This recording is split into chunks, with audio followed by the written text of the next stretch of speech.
What is up, IDP Army, fantasy football fanatics on YouTube, on the podcast? It is Jordan Rains. I am your hostess with the mostest today. Thank you for joining in if you're listening on the podcast or if you're on the YouTube channel. We love you either way.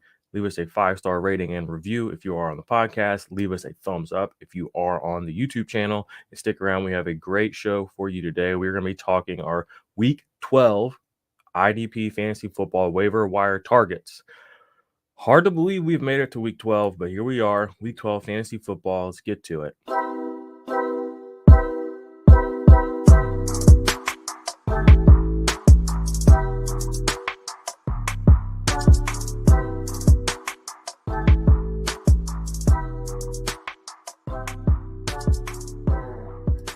As always, we want to shout out our patrons. Thank you so much. If you are a Patreon, we appreciate that. If you give us super chats, if you support the channel in any way financially, know that it goes back into the channel, into growing, into scaling, and we appreciate it. We are the underdogs of fantasy football. I call us the second sons of fantasy football, best ball, IDP, dynasty.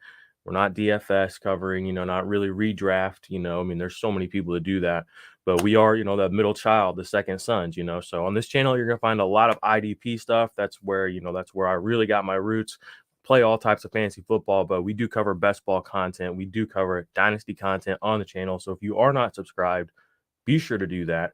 You will be getting a lot more of that stuff coming out soon. Right now, we're in the grind of the season. Got to drop the good IDP knowledge out here for the people. So we're going to go ahead and jump right into it today. Today's format show is going to be a little different if you're with us a lot. We're always learning. We're never too stuck on our ways to try something new. So I'm going to read something that Iggy here put. Iggy, IDP. If you guys don't follow him, make sure you do. Part of the IDP Army crew.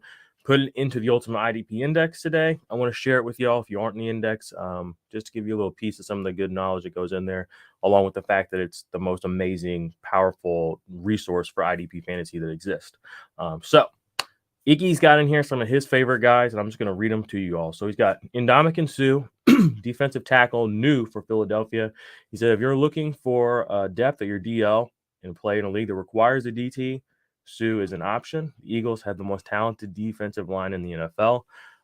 That's true, and they're deep, too. They're very deep. So a lot of them are older vets, so there's a lot of rotation, he says in here. But Suh, proved that he has plenty left in the tank, got 3 tackles, half a sack, with limited practice this last week, minimal playbook knowledge, and rhythm with his teammates. So you could probably get him pretty easily if you're in a D-tackle specific league because he just signed. He's in it to win it for a playoff run. Another name that he's got in here, another defensive line player, and again for the Philadelphia Eagles, Linval Joseph. If you're looking to add depth at defense or a DL and playing leagues that require DT, look at Joseph as an option as well. Likely get him for a $1 bid. He said he had 4 tackles and a half a sack with limited practice. So you love to see that from guys that just got to the team, already making an impact. Between the two of them, you have a full sack, 7 tackles. That's not negligible. So go look for those guys if you need some help down the stretch. One of the nice things about this week, happy Thanksgiving to everybody out there watching and that is, enjoying Thanksgiving with their family and friends. There's no bye week, so every team gets to play football this week. So that's fun. We're going to get to watch everybody we love play football. Jumping into the linebackers, one of Iggy's top guys this week to go get is Jeremiah Owusu-Koramoah. He was injured for the past 3 weeks. He came back and earned 12 tackles, 62 snaps. Deion Jones didn't do anything. And actually, I'm going to bring up Bomber's notes here in a little bit as well, which he has added to the index. And Deion Jones, they brought him in. They aren't playing him. He was kind of a guy that people have asked the last couple of weeks on this channel, around the podcast, on Twitter, etc. Are you attacking Deion Jones? Are you looking to get Deion Jones? And I've just always been like, I've said it so many times, it's ad nauseum. I'm like, not a big Deion Jones guy. It's just, I don't think that he's going to piece, he's not the final infinity stone by any means going to the Browns. So I was a little bit hesitant to just like roll right into him. And it looks like the Browns are a little hesitant to be playing him as well. So Jeremiah Owusu-Koramoah, go check for him. He could be on your waiver wires because of the injury and because of the hype coming in around Deion Jones. Caden Ellis, New Orleans, put together 3 impressive weeks. Should be monitoring him going forward. Definitely look for him in Dynasty. 23 tackles, 3.5 sacks in that span. Gotta love how much the New Orleans Saints rush their linebackers. You get so many high quality points with these tackles for loss, with these sacks. Also, speaking of which, shout out to Demario Davis, man of God, down there in New Orleans. He came through, has his 7th sack of the season. He's an off ball linebacker. He has 5 every single year, basically 5 or 6 every year for a while. People finally realize like Demario Davis isn't just good, like he's great. He's great. So he set his league high for his career, 7, and it's only week 11. You know what I'm saying? So he might end up with 10 by the end of the season, which would be awesome. And it would make him the second off ball linebacker this season to hit that number if it happened. Because Micah Parsons, I guess I don't know if we're calling him an off ball linebacker anymore or not, but he's hit 10 sacks this season as well already. So getting some big play off of both those guys. But circling back around to the waiver wire for this week, definitely keep an eye out for Caden Ellis, a guy that going forward on your dynasty waiver wires, don't let him sit there too long. Just in general. So let's see what we got else we got in here. So for defensive backs, Iggy's top guy was Kyle Duggar.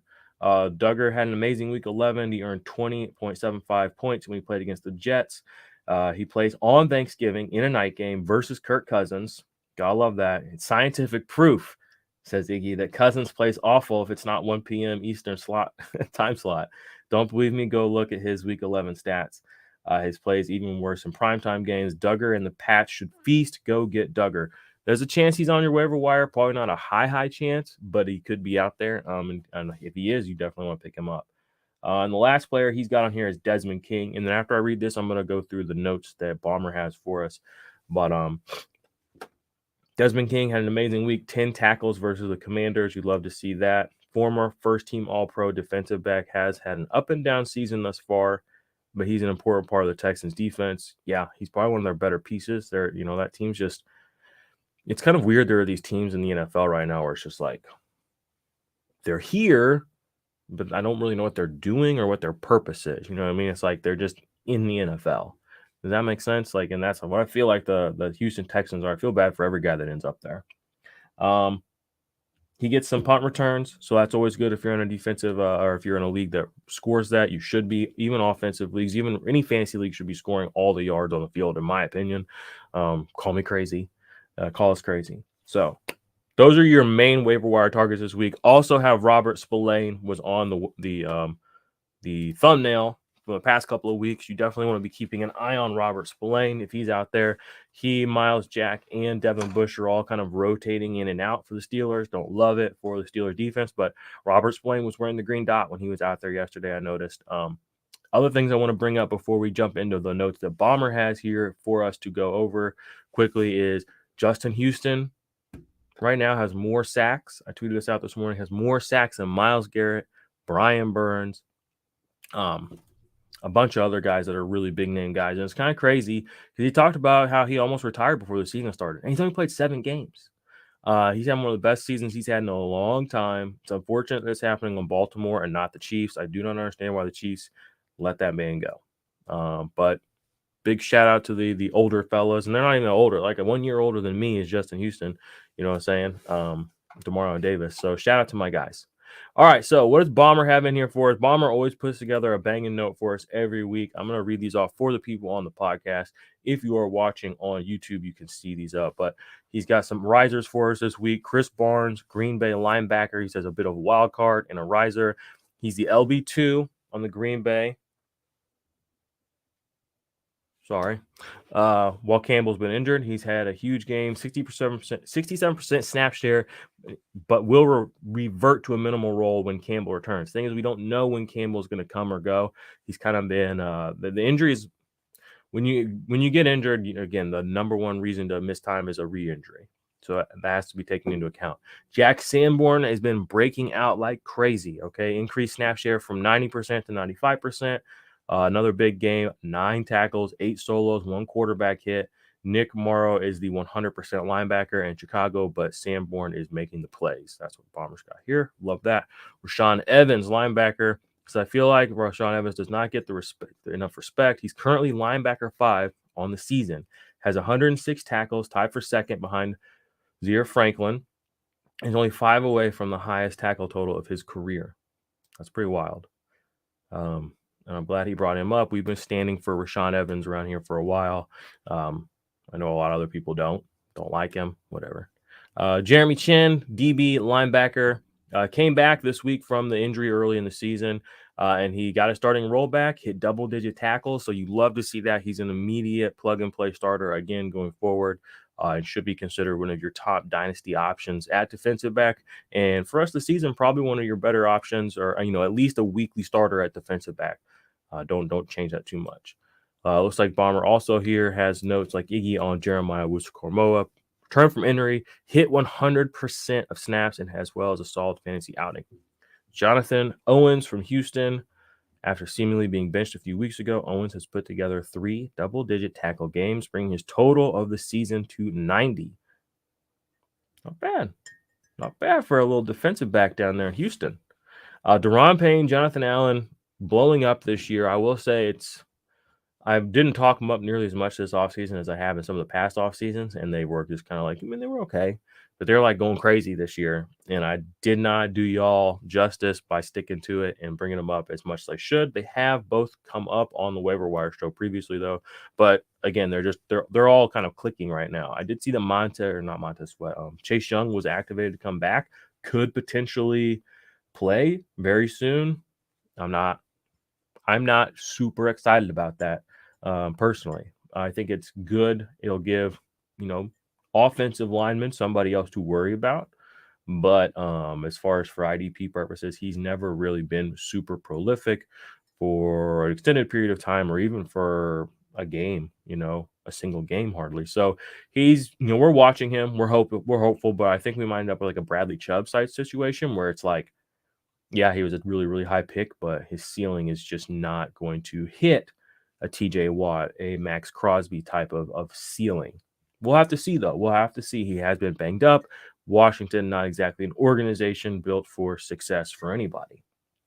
So, but while Montez Sweat did have a good game, Pay and Allen have been the most consistent defensive lines of Washington. Bomber rights, they've had a couple of stinkers, but generally are in the double digits with solid numbers. Caden Ellis has replaced Pete Warner, who's on IR, 10 tackles, 1.5 sack. Already brought him up earlier. Leonard Floyd, this one's kind of funny because I saw him on 2 waiver wires this last 2 weeks and almost picked him up and didn't in either league. Had a great week this week. He is a streaming option for you going forward. Probably and pick him up and play him. That's where I'm at. When I go do my waiver pickups, I did see also, y'all would be ashamed of me, but I've seen DeMar Hamlin, who I didn't bring up because we brought him up like 4 weeks in a row. He's on some of my waiver wires. That's on me. That won't be happening for much longer. He'll be on my team. Just FYI. But Leonard Floyd has consistently been picking up as a defensive line streamer. Go ahead and look for him. Then Alex Singleton. As much as it pains me, Singleton is relevant yet again. Jonas Griffin on IR, so fire up the tackle machine while I watch my favorite team implode. Yeah, Bomber is a Broncos fan, so it's been a tough year for Bomber. So we love Bomber. All right, we got some descenders. Yeah, Deion Jones, just to emphasize how bad it was, 8 snaps. ... 8 ... Taki took over, and who knows what's next. And that's the thing. There's this group of linebackers in Cleveland. I don't like so many people feel the need to have a strong take. You don't have to have a strong take. Like I don't, people were asking on the Sunday show last week ago, Taki, is it Deion Jones? Is it, what are we going to do when Anthony Walker comes back? Well, I'm just like, I don't know. I want to give you the best information, the best take I can, but if I don't know, I'm just like, hold lightly to what needs to be held lightly and hold tightly to what needs to be held tightly. Well, it needs to be held tightly. Trevon Diggs is a lot better than people act like he is. They're catching up finally. TJ Watt is the best defender in the NFL. What can I hold lightly to? I'll hold lightly to Chase Young is like a sell. We're not really into him. That's where we stand now. If he goes out and then over the end of the season has like 8 tackles for loss, 10 quarterback hits, 4 sacks and 30 tackles, you better believe we'd be letting that one go. Fly away, bad take. We can reprocess information. So, but one of the things I said was I don't have a strong take because I'm scared of this linebacking core in Cleveland, and it's proved itself to be a mess ever since Joe Schobert has been gone. I will say Anthony Walker, when he plays, he's just the guy that I have. I have him on my IR spots. That's who I like. You know what I'm saying? So he just comes out, nothing crazy about him. I don't have to have it's JOK and then it's not JOK and then we're into JOK. Well, we're fading him and then we're into him. It's just like, that's just so reactionary based on everything that's happening. I don't feel like I need to get sucked into that. So moving on, got some wild cards here from Bomber, and then I'll take a few questions from the chat. And like I said, today's show is going to be shorter. We do have a lot of people traveling. Shout out, go hug your family. Be thankful for everything we have out here in this world. We are lucky to be here for another day. We appreciate you for being here with us. I hope we get some good wins out there. Oh, I'm sure I haven't seen the question in the chat, but I'm sure it exists, and I'll go ahead and give you all my bash update. I'll just read these off for you real quick. Carl Grandison, New Orleans, linebacker DL. Says Bomber said he had 49 snaps, 77%. He did step in for Cam Jordan, not Peyton Turner, who I thought would end up doing that. Cam Jordan will be back. So I don't know if this is going to be something that stays forever, but a name to keep an eye out for going forward, because I don't think Cam Jordan's going to stick around too much longer in the NFL. And then we have Jalen Smith. And speaking of which, that was the first game he ever missed this last week, which is crazy. Then Jalen Smith, snap share is up to 87%. Points didn't follow, but, you know, if we want to take the academic road, we don't care about points. All we care about is snaps. So I'll do that if it helps me in this situation. I like Jalen Smith. I got him on a few dynasty waiver wires, sitting on a few teams. Would like to get those numbers up. I don't think he's just going to disappear from the NFL. You know, I mean, there's always going to be a spot somewhere for him. So 87%, he knows how to play football. And then what we have here from my Steelers, none of these guys registered more than 62% of snaps. Again, and I'll switch up my argument for this group of guys. Yeah, none of these guys are someone you're dying to play, but I would 60% of snaps from a defensive player, a linebacker on Pittsburgh, where you have defensive linemen batting balls, catching interceptions, you have pressures on basically every down. There's more upside equity.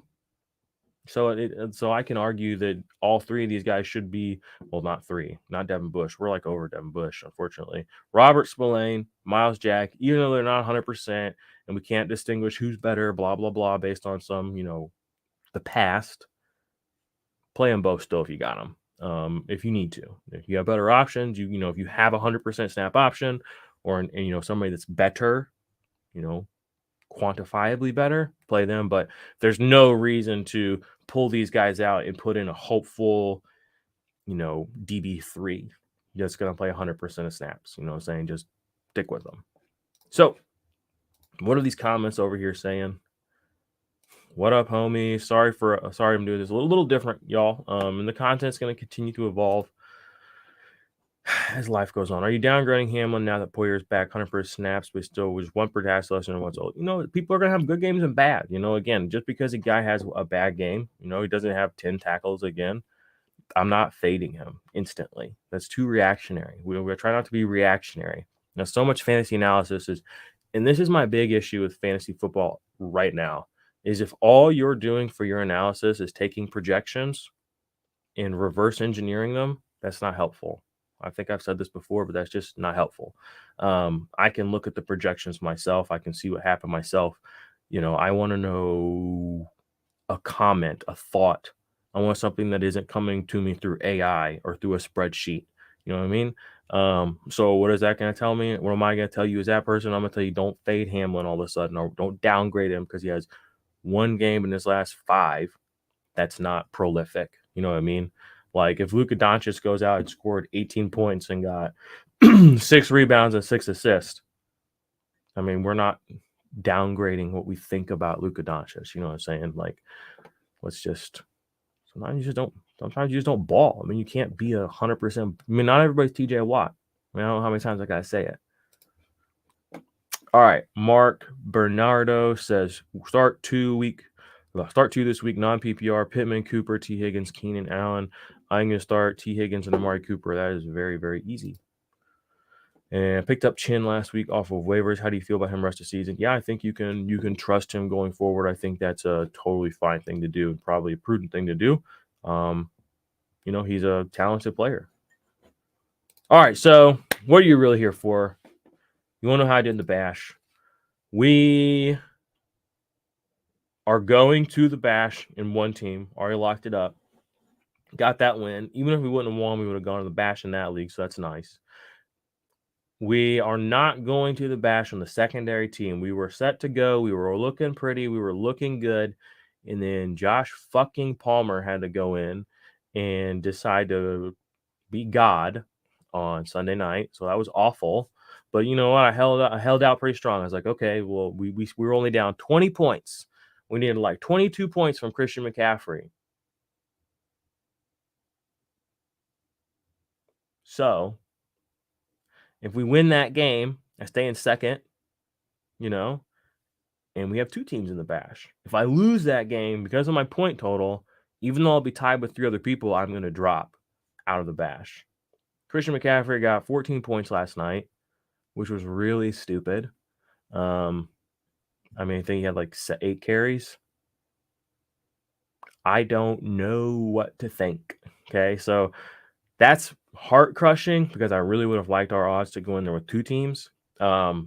But on a real note, it's annoying and just more proof that Kyle Shanahan is just like, dude, something's wrong up here. I know he won. Something's off with that dude. I don't know. I tweeted last night, what was it, Christian McCaffrey, and he was even not doing too hot. He was like kind of just blah. And they threw him a ball or two, and he's like kind of got loose. He got like 20 yards on 2 different plays. It's like, all right, he's getting warmed up.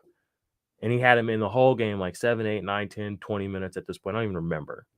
As soon as McCaffrey starts getting rolling, pulled him out. Boo! Here comes Jeff Wilson. Hey, guys. Or it's not even Jeff Wilson. It's Elijah Mitchell, that guy. It's like, oh, McCaffrey's getting hot. Get him out of there! Makes me so mad. So anyway, second bash team is not going to make it thanks to Christian McCaffrey being pedestrian since going to San Francisco. Who'd have thunk? Who'd have thunk it? Go from the worst team in the league, one of the worst teams in the league, having one of the most prolific running back careers of all time. And you put him on the 49ers, a team that has a legacy, has a genius coach, has all these weapons. He's just a guy, just a 14, 16-point running back. Just a little bitch-ass Devin Singletary. That's how I feel, okay? But it's okay. It's all right. It's not a big deal. Life goes on. We're still in the bash with our one team. It's all we need. One fucking shot. Nick Bolton and Willie Gay both had monster games this week. Thank you for bringing that up. That wasn't highlighted by Bomber or Iggy.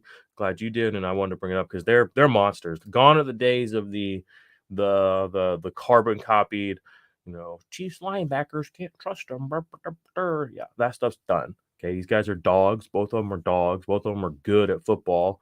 Both of them are fast. And just like Nick Bolton's built like a fire hydrant. He moves. I don't know. Like, when you're playing Mario Kart and those black, like those little bomb bullet things, like that's Nick Bolton on the field. It's just like just bulldozing people. It's crazy. Anyway, all right, y'all. Like I said, I'm going to keep this show short today. Thank you for listening to the podcast. Thank you for watching the channel. It is week 12, so we are going to start transitioning. You'll start seeing more. You already have seen it. We've got some Dynasty trade videos on the channel. We've got more shorts coming out. We're focusing a little more on entertainment with the shorts than education or engagement, which I think is fine. Different platforms are better for different pieces of content. But yeah, we wouldn't be here without y'all. We wouldn't keep doing it without y'all. Hopefully we got some IDP Army trophies coming home. Hopefully we're bringing home many scalps, much loot, much booty, much plunder. All right. And if we're not,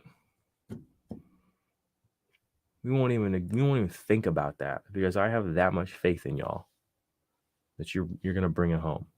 So without further ado, keep it real. IDP, the P's for positivity. Shout out to the OP guys. Shout out to Bomber. Shout out to Iggy. Shout out to Mace.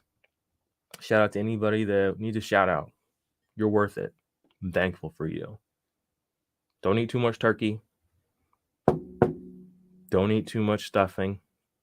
Enjoy those desserts. All right. See you guys.